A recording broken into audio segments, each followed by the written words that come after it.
Un vent de panique souffle sur le Royaume-Uni. Ce lundi 5 février 2024, le palais de Buckingham a annoncé qu'une forme de cancer a été diagnostiquée au roi Charles III.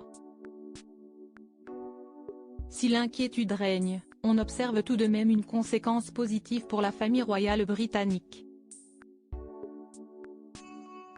Si est une annonce à laquelle personne ne s'attendait. Une semaine après la sortie du roi Charles III et de Kate Middleton de la London Clinic, un nouveau communiqué a été publié par le palais de Buckingham sur les réseaux sociaux ce lundi 5 février 2024. Et les dernières nouvelles ne sont pas bonnes. Lors de la récente hospitalisation du roi pour une hypertrophie bénigne de la prostate, un problème distinct a été relevé. Des tests diagnostiques ultérieurs ont permis d'identifier une forme de cancer. Sa Majesté a entamé aujourd'hui un programme de traitement régulier, au cours duquel les médecins lui ont conseillé de reporter ses activités publiques, est-il indiqué. Positif et serein, le monarque de 75 ans continuera à s'occuper des affaires d'État et des fameuses boîtes rouges, mais tous ses engagements publics sont reportés jusqu'à nouvel ordre.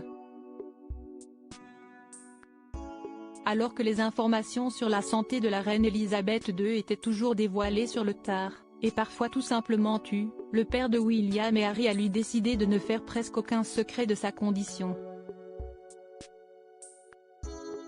Sa Majesté a choisi de partager son diagnostic pour éviter les spéculations et dans l'espoir que cela puisse aider le public à comprendre tous ceux qui, dans le monde, sont touchés par le cancer, est-il écrit, sans préciser toutefois de quelle forme de cancer il souffre.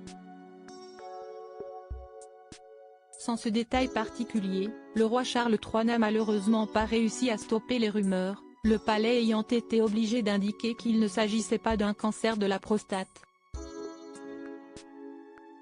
Les Britanniques tiennent à leur roi Charles III sous les commentaires inquiets des Britanniques, énormément d'ondes positives. Nombreux sont les internautes du monde entier à lui souhaiter une guérison rapide. Et selon Stéphane Bern, cette vague d'émotions est un excellent signal pour l'avenir de la monarchie. Toutes ces marques de soutien venues du royaume et du monde entier. Cela prouve une chose, la monarchie est très populaire, et Charles III aussi. Beaucoup plus que ce que les commentaires disaient quand il est monté sur le trône, a déclaré le spécialiste de la royauté dans les colonnes du Parisien avant de poursuivre, ce n'est pas que le roi de transition qu'on a bien voulu décrire. Les gens tiennent à lui. La page Elisabeth II est vraiment tournée. Il est vrai qu'à la mort de la reine en septembre 2022, le pari était loin d'être gagné. Supérieur à passionné par l'actualité des têtes couronnées?